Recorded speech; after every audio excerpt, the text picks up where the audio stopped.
Valley. I would like to say I drove 6 hours to be here today, since this is only one of 3 national meetings. As a matter of fact, my car broke down, it's in the shop, and I took a rental car just so I could speak to you tonight. I'm a volunteer, grassroots, full-time activist. I drove 6 hours from my home in Topton, Pennsylvania to talk about air impacts today. For the last 11 months, I've been fully engaged in this issue since I saw gas land in October 2010, and not because this is being done anywhere near my home.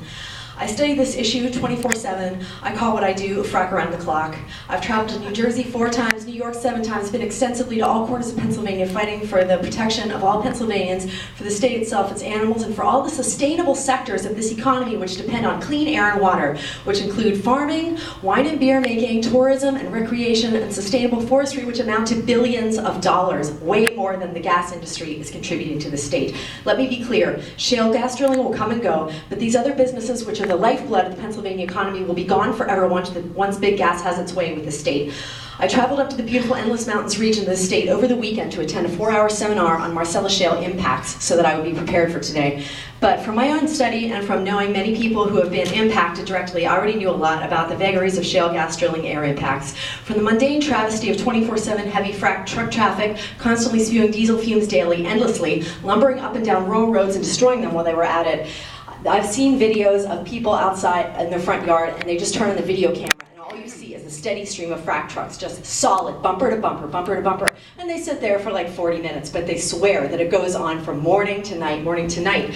People who've deliberately chosen a laid-back rural location to have a home and make a life can no longer sit out on their front porches without the indignity of assault by frac truck diesel fumes, not to mention the noise and vibrational pollution.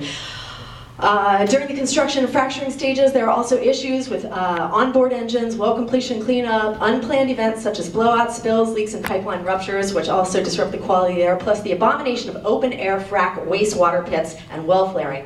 The open impoundment pits are a particular disgrace. All the frac fluids, which include endocrine disruptors, carcinogens, neurotoxins, and even radioactivity released when the shale gets fractured, are now all free to evaporate into the air. They even spray it up into the air in order to do just that on purpose. They even spray it out of the trucks onto the roads for what they call dust control. I call it criminal. I have seen I've seen an impoundment pit up close, and there were like farms all surrounding it, you know, within like 500 yards. There are cows and farm animals breathing. I mean, it's really shocking. As far as well flaring, I spoke to both Pennsylvania DEP Secretary Michael Kranzer and my own Pennsylvania State Assembly Representative Gary Day, who claimed to know nothing about these types of well flares. About like 3 to 4 like blowtorch like configurations, well flares, which my friends in Dimmock and other towns have only 200 feet from their homes, which go on for 3 to 4 weeks at a time, which are as loud as 2 747s. I've seen videos of the same, and they are shockingly loud. It's even obnoxious to like watch a video of this online. It's sickening.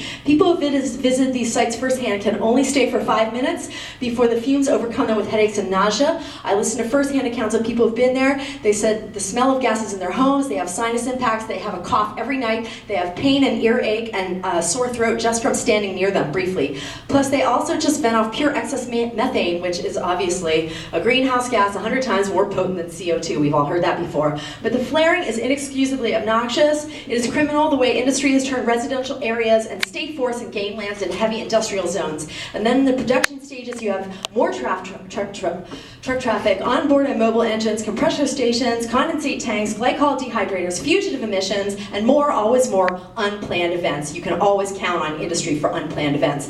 I have seen infrared video which records fossil fuel emissions coming off a large tank situated right next to a Pennsylvania school, and you can see the copious fumes wafting into and around the building all day with this special camera, which is otherwise invisible to the naked eye. In Dallas Township, citizens have been tirelessly fighting plans for a compressor station near a school. This is not what I call industry best practices. And a word about children here. Little folks who are invisible when it comes to environmental regulations because they're smaller and they breathe more air per pound because their body weights are smaller than adults. Youth health impacts are the elephant in the room. Regulations are written with a 5'8", 157-pound man in mind.